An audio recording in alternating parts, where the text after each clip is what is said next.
Satu Raja-Raja.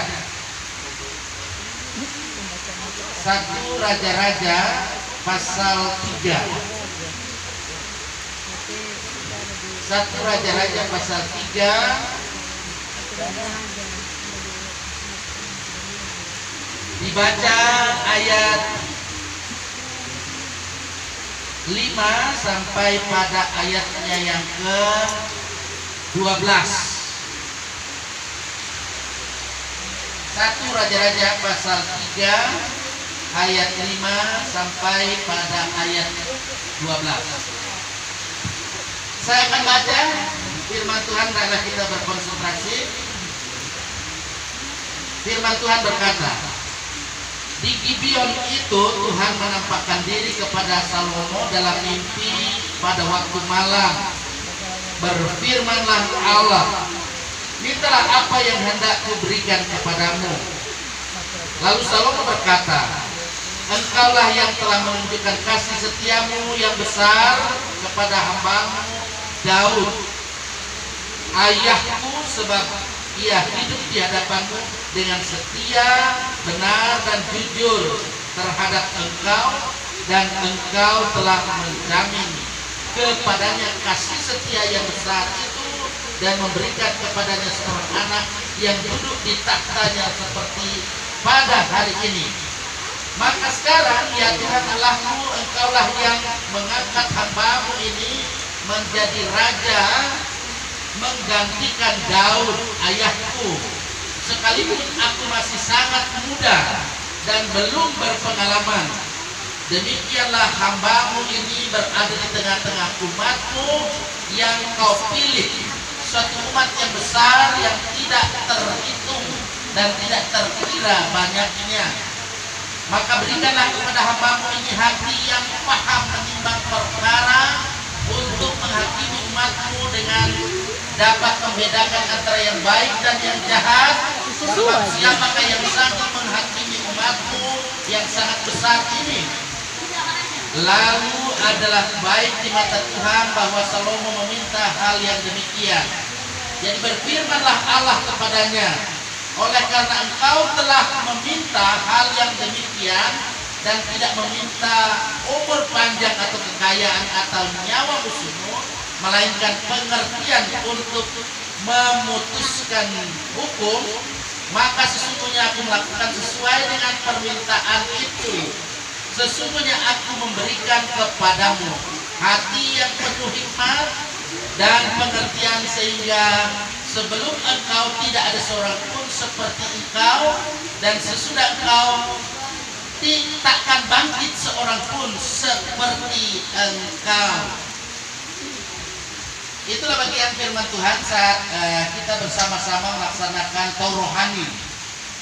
Bapak-bapak, saya salut kita boleh melaksanakan kegiatan ini, walaupun tidak semua bapak-bapak yang bisa hadir karena dengan berbagai alasan yang ada. Tapi puji Tuhan, ada ibu-ibu yang mensupport bersama-sama. Memang kalau tidak ada ibu, tidak mungkin ada bapak, betul? Iya, semangat, betul? Betul. Nah, itu. Jadi ibu-ibu ada. Nah, begitu juga anak-anak. Coba dengar firman Tuhan dulu, jangan lupa cerita ya. Nah, dengar firman Tuhan. Sebentar, Pak Pendeta kasih pertanyaan supaya bisa jawab ya. Nah, jadi kalau pada malam hari ini kita berkumpul di sini, moga-moga ada yang bermimpi indah sebentar. Amin. Ya, nah, ini firman Tuhan berbicara tentang mimpi. Ya, kalau kita perhatikan dalam percakapan sehari-hari ya, ada orang bilang mimpi itu adalah bunga tidur. Ya, memang betul. Bagaimana Bu Dokter? Ada bilang kan seperti itu toh. Nah, kalau dokter melayani, kali ada yang bisa mimpi dok kan. Ada yang bilang begitu, belum. Ada, ya. Itu ada yang bilang itu bunga tidur akibat terlalu banyak bahaya. Nah, itu jadi, dan juga terlalu banyak bahaya ya anak. Bahaya boleh, bahaya yang bagus ya.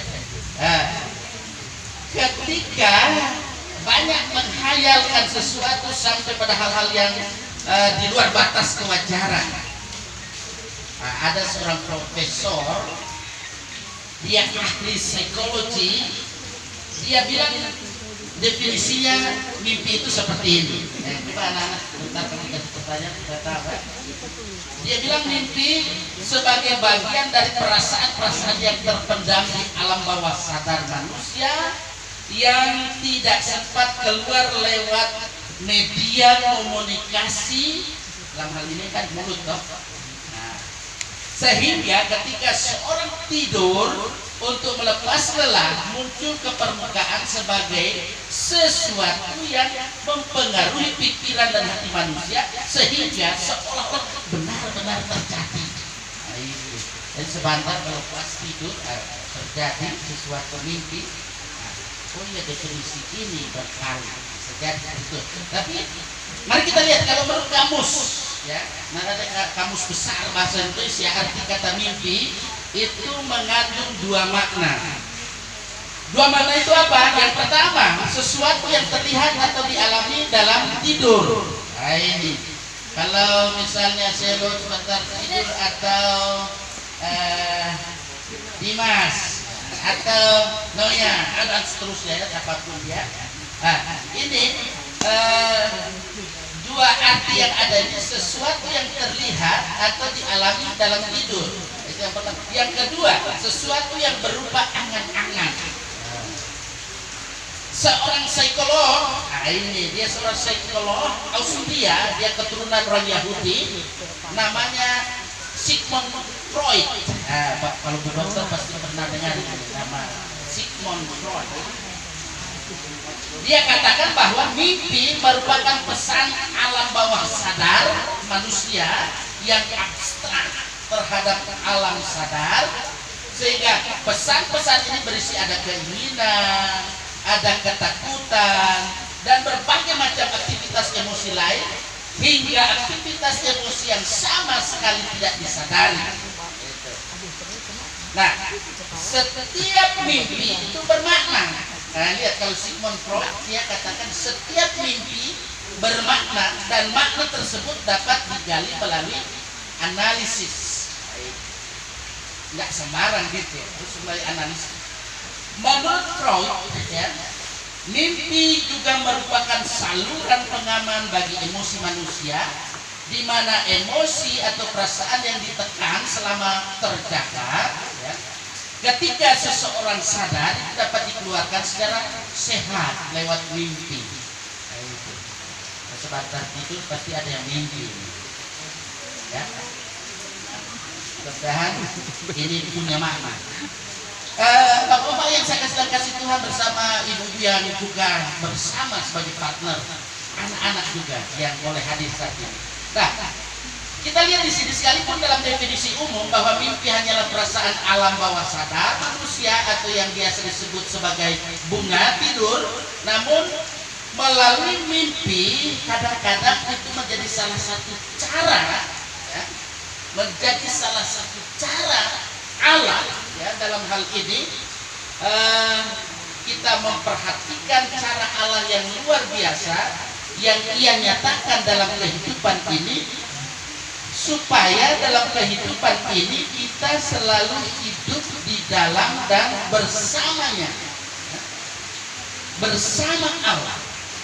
Apa yang disampaikan tadi dalam bagian firman Tuhan, visi yang mau dinyatakan di sini adalah bahwa ketika Salomo dalam kehidupannya dia menjadi seorang pemimpin, dia punya visi ke depan. Visinya apa?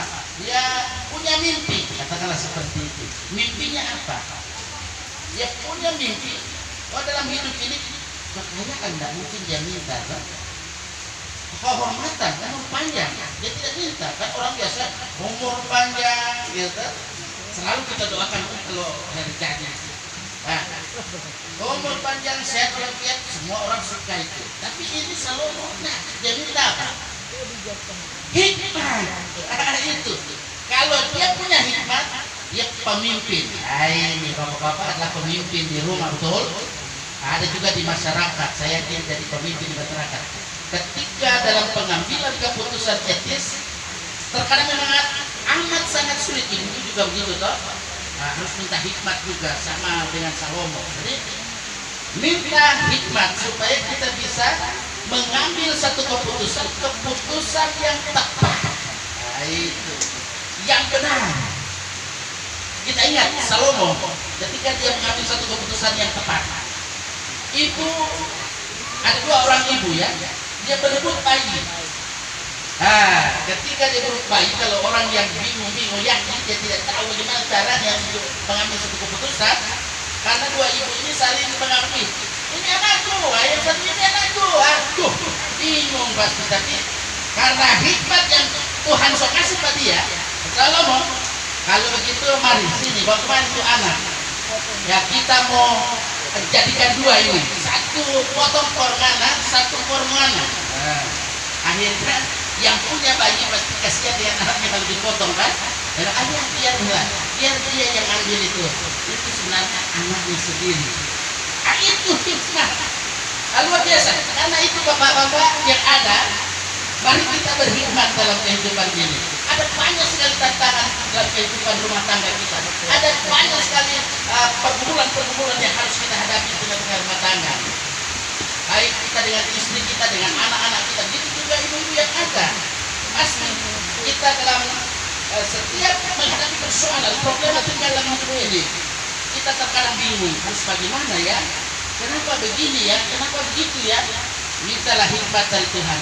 Pasti Tuhan berikan. Sehingga dalam kehidupan kita, visi kita, vision kita, mimpi kita, Tuhan akan berikan. Amin. Amin. Semoga mimpi kita ke depan ini menjadi mimpi yang indah, mulai dari generasi Z yang ada. Ini kita sebut generasi Z kita. Karena biasa kalau kita cuma bilang generasi milenium, nah itu biasa di sekarang sampai generasi Z. Jadi kita semua yang ada akan senantiasa memiliki hikmat. Karena itu mintalah hikmat dari Tuhan supaya dalam setiap pengambilan keputusan etis kita dimampukan untuk mengambil keputusan yang baik, yang benar. Tuhan pasti menolong kita. Semua yang diberkati Tuhan katakan amin. Amin. Kita nyanyikan syair lagu yang